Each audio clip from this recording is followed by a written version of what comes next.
So the first video we're going to talk about lower body control, and in the next video we're going to talk about upper body control, which is really the meat and potatoes of back control.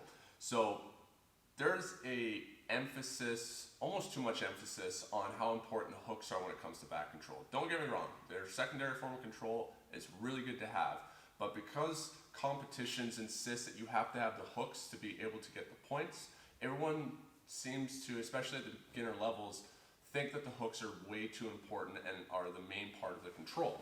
So our lower body control works with bringing our hooks in and bringing our legs in to hook the inside of our thighs up by our opponent's hip. What these do is establish direct rotational control. And so direct rotational control allows me to prevent my opponent from being able to turn without me moving with them, or for me being able to stop them from moving completely. So it's important to understand what rotation, what direction these hooks serve in able to stop our opponent from turning.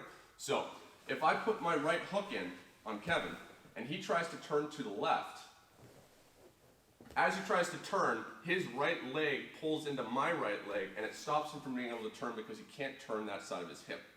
But if he turns to his right, there's absolutely nothing stopping it because I'm sitting now behind the leg in the direction in which he's turning, so his right leg is able to withdraw easily and he can change his hip angle. So I need to make sure that I have both hooks in, being able to try and stop my opponent from rotating either way, or as we talked about with the upper body control, making sure my upper body control is going to be making up for the fact that I may only have one hook. Now, there's a misconception as well that you should never cross your feet when we have back control like this, because there's a risk of an ankle lock where your opponent's able to bring the leg over top, and now creating a fulcrum with your own shin, he would be hurting my right ankle by breaking it over top of my left shin. I can cross my ankles, there's nothing wrong with it, providing that I'm either up higher on his hip so that he can't access these levers, or I understand that the ankle lock is only possible if the shin is actually placed underneath of my ankle. And so if I'm here and he starts to put his leg on top and I extend my leg downwards, now as he starts to put the pressure on trying to finish his ankle lock, it's putting some pain into my calf, but it's not actually going to be causing any damage to the joint itself, which is the thing that we're most concerned about. Why would we cross our ankles? Same reason why we would cross our ankles when we have established closed guard on our opponent. It allows us to create a closed circuit in which now I have an anchor point here at my feet, and then obviously I have the anchor points at my hip where they're engaged, and I'm going to be able to have a lot more squeeze and strength capability. Not something that you have to do, but it is okay to cross the ankles as long as you understand what to do with it. Body triangles we're not going to get into in this one. If I do an advanced back attacks or back control, then we would be talking about body triangles, but a body triangle establishes direct rotational control in the same way, except by having two separate parts with the hooks controlling either side of the hip. I'm now just taking my entire shin across his hips and just creating a bar basically that's going to be clamping down and trapping the left side and trapping the right side so that he's unable to turn.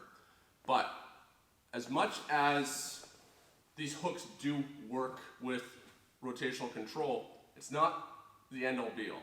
So if I have both these hooks right now and I engage them, I pull in, so I'm curling my heel into Kevin's hips and I'm closing my knees here to kind of pinch against his rib cage. If Kevin turns into me now, keep turning, see how these hooks start to fall off, and now he starts to get turned back towards me and he'd get his arm back across. The main part of back control is chest to back connection, and that's going to be the upper body part. These hooks are not able to be the primary form of control in which I can only get the hooks in and think, well, I got back control now, I'm good. No one would ever play back control like this, but just for the conceptual stance, I need you guys to understand that this is not the most important control. This is the more important control. And so it's just understanding that there's a primary and a secondary control function. The upper body that we will talk about next is primary, and the hooks are the secondary control. And so they are important, they really help with the situation, but I will show you guys what to do if you are having a hard time establishing the hooks. It's not the end of the world.